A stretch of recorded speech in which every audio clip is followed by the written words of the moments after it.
responsible nuclear power. And now, one of the things is it's the commitment of the sovereign. So we take so much care, irrespective of the politics, to ensure that our image through the nuclear deterrence is actually shown to be a world, to be a responsible power.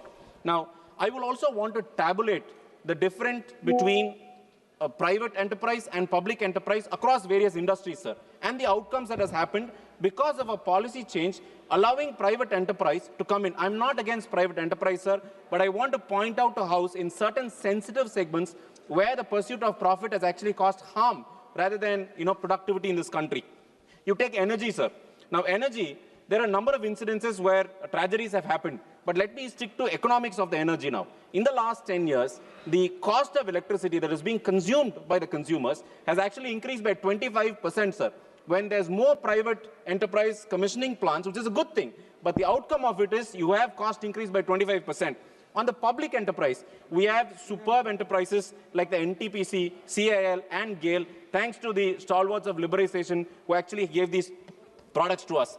Second, finance. In the industry of finance, private sector has come up with innovation in finance in a number of ways. There have been so many good things, but I also want to point out that corporate write-offs in the last 10 years is increased by so many times, sir. I'm not trying to say that it is wrong, it's right, but an outcome of a policy which is allowing private players to pursue profit is actually corporate write-offs, where on the other side, we have companies, we have institutions, I would say institutions, public institutions, not even companies, like SBI and LSE, pursuing the public thing.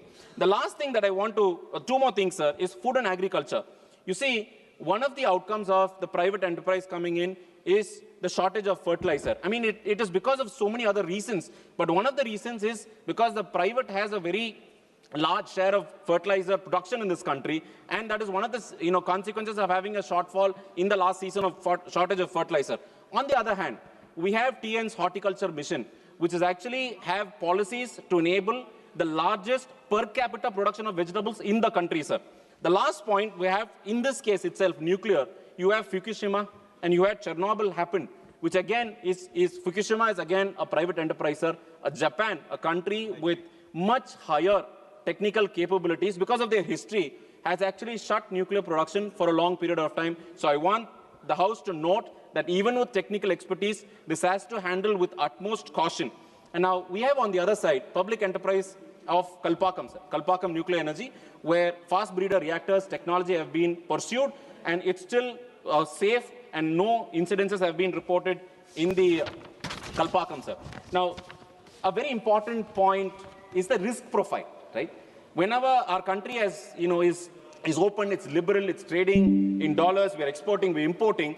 One of the things is that this bill opens up litigation to international forums. Previously, it was supposed to be within the jurisdiction of this country, and our courts had jurisdiction over nuclear incidences.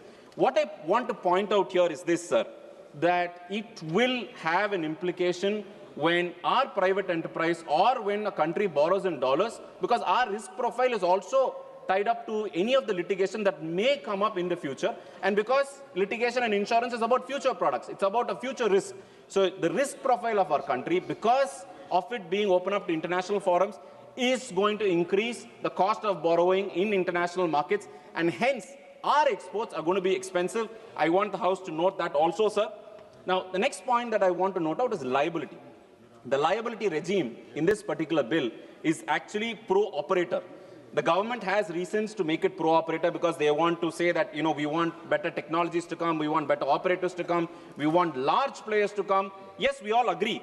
But there are certain things which actually you should note, where the AERB, the Atomic Energy Regulatory Board, is given a statutory backing, which is long due, which is important. But there are certain provisions which a government can instruct ARB to. So the autonomous nature of ARB on a statutory role is actually short-circuited in this particular bill, sir. I would want the attention to happen. Now, there are strict time limits on claims.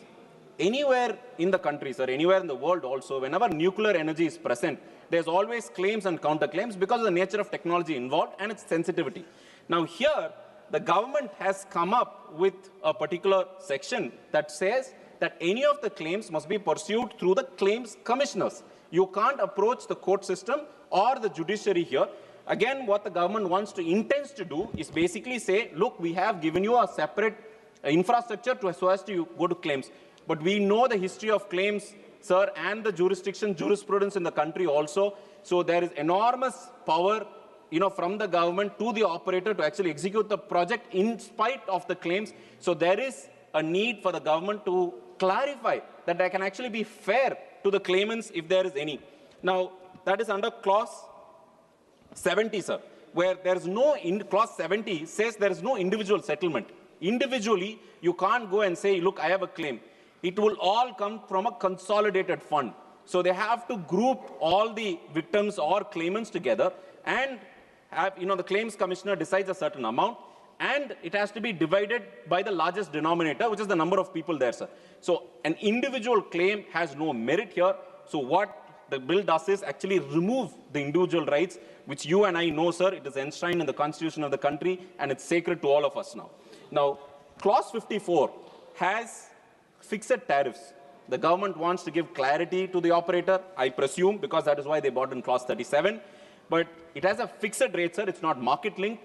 And any fixed rate by a public institution like the government, sir, it is actually prone to misuse because fixing of a rate, has completely, in the gray area. It is not market linked. It's not determinable. And there are so many factors which are in the gray area.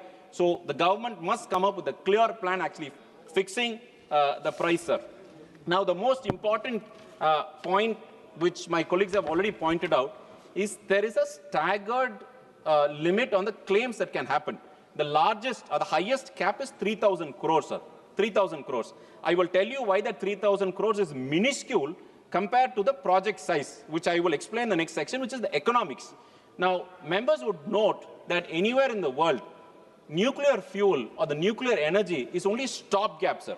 I mean, the Honorable Minister, when he started, he said that the wind energy and the solar energy had a lot of fluctuations because of the nature of the, the technology involved and the grid system. And he said nuclear energy will be a stopgap measure. So I would thank the minister actually reminding the House that nuclear energy is a stopgap. And I will explain the mechanics or the economics to understand why stopgap and the economy doesn't match.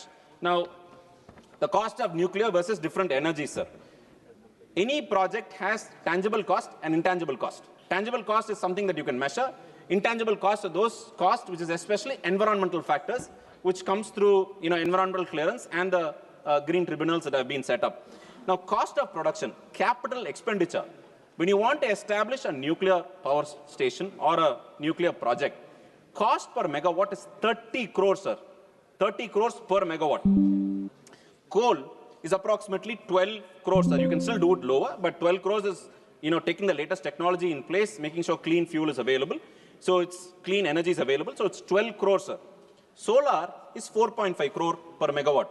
So this is the current, even in Indian conditions, because foreigners, it's still very expensive because of the statutory norms and safety norms. Now, if you take the levelized cost of electricity, putting all the numbers together, I'm not great at mathematics, sir, but if you ask me, give me one number, what is the cost of per unit of electricity?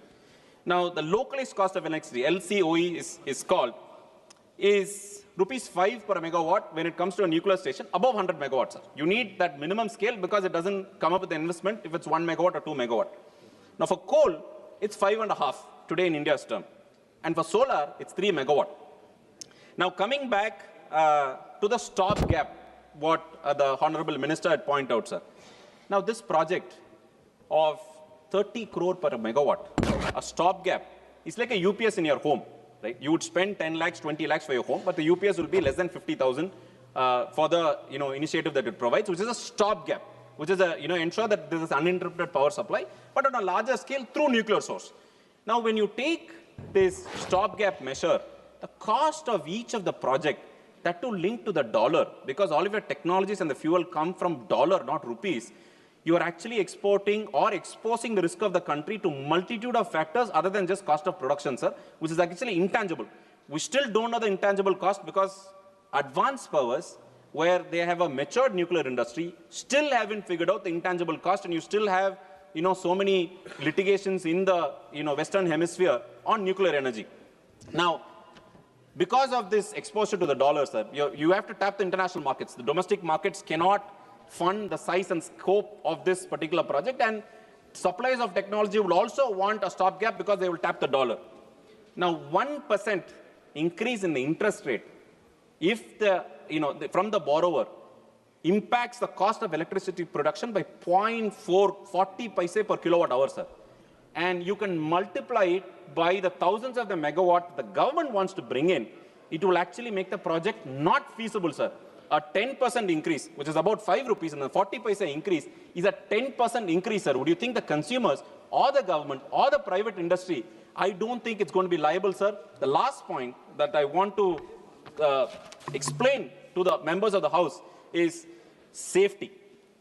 Now, the power of plutonium-2, there are a number of fuels, sir, but an isotope, which is a variation of the nuclear fuel, plutonium-239, which is actually used by India in the fast breeder reactors in the country, we have got very good expertise, has been the fuel, sir. Now, safety-wise, a lot of members don't know that there's something called the half-life period of this material, sir. And half-life period is the amount of time required for the energy to be reduced into half. So if you produce 1 kilowatt, if 1 gram of fuel produces 1 megawatt of power, that 1 gram to reduce to 500 kilowatts, sir, takes 24,100 years, sir. 24,000 years, sir. We are not even, forget 5 years, 10 years, 24,000 years, sir. One small incident that on this, of course, the government is pursuing on the safety also. One small error is an error of 24,000 years, sir. It is epochs.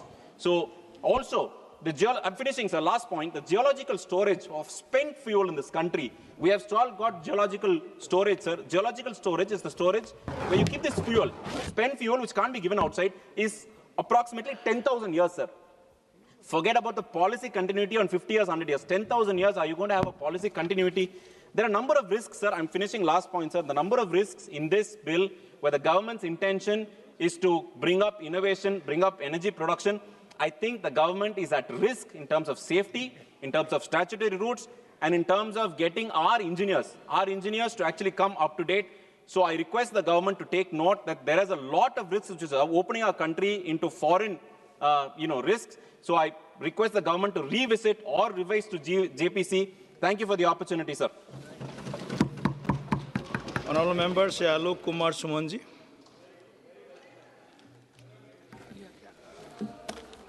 धन्यवाद सभापति महोदय, मैं आपका आभार व्यक्त करता हूं कि आपने लेजिस्लेटिव बिजनेस के इस महत्वपूर्ण विधेयक the sustainable harnessing and advancement of nuclear energy for transforming India bill 2025 पर बोलने का मौका दिया।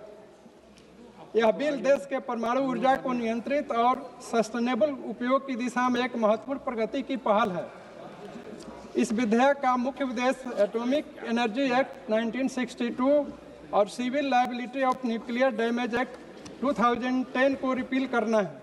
इससे देश की वर्तमान और भविष्य की ऊर्जा की आवश्यकताओं को सस्टेनेबल रूप से पूरा किया जा सकेगा। महोदय, वर्तमान विधेयक का अनुमोदन होने से परमाणु ईंधन में आत्मनिर्भरता और परमाणु ऊर्जा को संचालित करने में सहायता मिलेगी। हम यह कह सकते हैं कि सरकार स्वच्छ ऊर्जा सुरक्षा और भविष्य में आने वाली ऊर्जा आवश्यकताओं को पूरा कर सकेगी। 24 घंटे विश्वसनीय विद्युत आपूर्ति प्रदान करने के लिए परमाणु ऊर्जा से बहुत सहायता मिलेगी। महोदय, अगर हम विश्व की सस्टेनेबल डेवलपमेंट गोल्स की बात करें तो भारत एनर्जी सेक्टर में सस्टेनेबिलिटी स्थापित किया है और वर्ष 2070 तक डिकार्बोनाइजेशन ऑफ इकोनॉमी के लिए देश की रूपरेखा तैयार किया गया है। 2047 तक 100 गीगावाट परमाणु ऊर्जा क्षमता प्राप्त करने के लिए लक्ष्य रखा गया है, जो वर्तमान में 7.5 गीगावाट है। इससे स्वदेशी परमाणु संसाधनों का पूर्ण उपयोग होगा तथा सार्वजनिक और निजी क्षेत्रों की सक्रिय भागीदारी सुनिश्चित होगी। मेरा विश्वास है कि हम दूसरे देशों को भी परमाणु ऊर्जा के सही उपयोग के लिए सहायता कर सकते हैं। महोदय, 2047 तक बिजली की ज़रूरतों में 4 से 5 गुना की वृद्धि का अनुमान है। हालांकि नवीनीकरणीय ऊर्जा स्रोतों का विस्तार हो रहा है, लेकिन वे अकेले बेस लोड डिमांड पूरा नहीं कर सकते। अतः यह आवश्यक है कि परमाणु ऊर्जा को मुख्य साधन बनाया जाए। इसलिए 100 गीगावाट एटॉमिक एनर्जी के लक्ष्य को प्राप्त करने के लिए हमें प्रति वर्ष 4 गीगावाट उत्पादन करना होगा। महोदय, मैं यह बताना चाहूँगा कि NPCIL अपनी सहायक कंपनियों के साथ मिलकर घरेलू एवं अंतर्राष्ट्रीय साझेदारी का लगभग 100 गीगावाट का लक्ष्य को लगभग आधा हिस्सा हासिल करने का लक्ष्य रखती है। NTPC के संयुक्त उद्यमी अश्विनी माही बसवाड़ा में 700 क्षमता वाले 4 PHWR के निर्माण का बीड़ा उठाया है।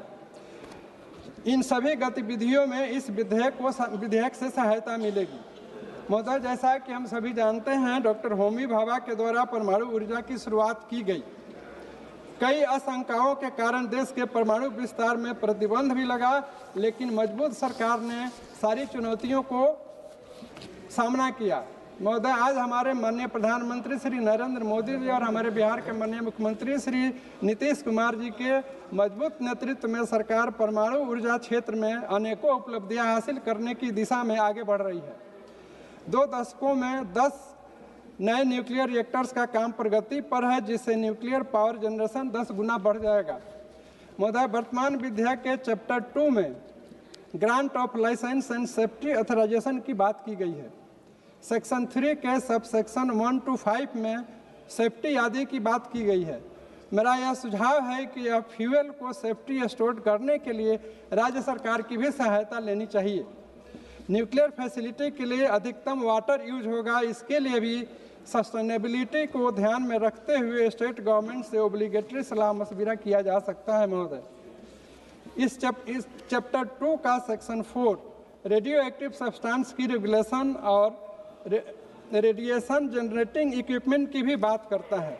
इसमें कहा गया है कि सेफ्टी ऑथराइजेशन बोर्ड से लेनी है। इसमें मेरा अनुरोध है कि लाइसेंस इशू करने की प्रक्रिया उच्च कोटि की होनी चाहिए। रेडियोलॉजिकल इमरजेंसी पड़ने पर तत्काल केंद्र सरकार एवं राज्य सरकार से मदद मिलनी चाहिए। स्टोरेज वाली जगह सुरक्षित एवं हार्मलेस होनी चाहिए। महोदय, सेक्शन 6 में एप्लीकेशन ऑफ लाइसेंस और सेक्शन 7 में लाइसेंस ग्रांट और सुरक्षा की बात की गई है। इसमें मेरा यह कहना है कि रेडियो एक्टिव वेस्ट मैनेजमेंट, जो कि एक महत्वपूर्ण पहलू है और हेल्थ से डायरेक्टली रिलेटेड है, इसके मैनेजमेंट पर विशेष ध्यान का प्रस्ताव रखना जरूरी है। इसके मैनेजमेंट पर विशेष ध्यान का प्रस्ताव रखना जरूरी है। अतः मेरा यह मानना है कि इस विधेयक के पास होने से इन सभी समस्याओं का समाधान होगा। महोदय, यूनाइटेड नेशंस के सस्टेनेबल डेवलपमेंट गोल्स में भारत ने काफ़ी हद तक उद्देश्य को हासिल कर लिए हैं। इसके अनुसार एनर्जी सेक्टर में अपने देश को 2070 तक नेट जीरो कार्बन इमिशन के लक्ष्य को हासिल करना है। वर्तमान विधेयक इंटरनेशनल एटॉमिक एनर्जी एजेंसी के मानकों को भी अनुरूपता को सुनिश्चित करेगा। बजट 2025-26 में भी परमाणु मिशन की शुरुआत की गई, जिसके लिए 20,000 करोड़ रुपए निर्धारित किए गए, ताकि वर्ष 2033 तक कम से कम 5 स्वदेशी स्मॉल मॉड्यूलर रिएक्टर विकसित की जा सके। महोदय, वर्तमान विधेयक का चैप्टर 1 में ड्यूटीज और लायबिलिटी की बात कही गई है। इस चैप्टर के सेक्शन 10 में सेफ्टी, सिक्योरिटी और सेफ गार्ड्स के लिए प्राइम रेस्पॉन्सिबिलिटी फैक्ट्री मालिक, एम्प्लॉयर और माइंस के मालिक आदि लोगों की होगी। इसमें मेरा यह कहना है कि जो भी रिपोर्ट्स या रिटर्न्स केंद्र सरकार की जानकारी के लिए भेजी जाए, उस पर एक्सपर्ट लोगों से ही विचार विमर्श किया जाना चाहिए। महोदय, सेक्शन 11 में ऑपरेटर ऑफ न्यूक्लियर इंस्टॉलेशन करने वाले की जिम्मेदारी होगी। यदि कोई भी न्यूक्लियर इंसिडेंट्स न्यूक्लियर डैमेज होती है, इसलिए हमें यह भी ध्यान रखना होगा कि न्यूक्लियर इंसिडेंट्स की किसी भी हालत में न्यूक्लियर डैमेज न हो। वर्तमान विधेयक के सेक्शन 13 में maximum amount of liabilities 300 million रखी गई है। महोदय, मेरा यह सुझाव होगा कि इसको बढ़ाकर 4 से 5 मिलियन किया जा सकता है, तो बुरे वक्त में यह सहायता काफ़ी उचित साबित होगा। महोदय, इन्हीं शब्दों के साथ मैं इस बिल का समर्थन करते हुए अपनी बात को समाप्त करता हूँ। धन्यवाद। माननीय सदस्य श्री कृष्णा प्रसाद तेनेती जी। Honorable Chairman, sir, thank you very much for giving me this opportunity on speaking such a wonderful and very important and watershed bill. for this year 2025. Dear sir, I rise today on behalf of my party and our honorable leader, Honorable Chief Minister Sri Nara Chandrababu Naidu ji, to express the support for the sustainable harnessing and advancement of nuclear energy for transforming India, in short, Shanti Bill 2025. The very name, sir, of this bill reflects our nation's resolve to harness nuclear energy responsibly and strategically for national development and long-term sustainability in line with the aim of an Atmanirbhar Vikasit Bharat by 2047. Honorable Speaker, sir, our country's journey in atomic energy is deeply rooted in scientific temperament and national foresight. Dr. Homi J. Bhabha, the architect of India's nuclear program, viewed atomic energy as a driver of development and self-reliance. His vision was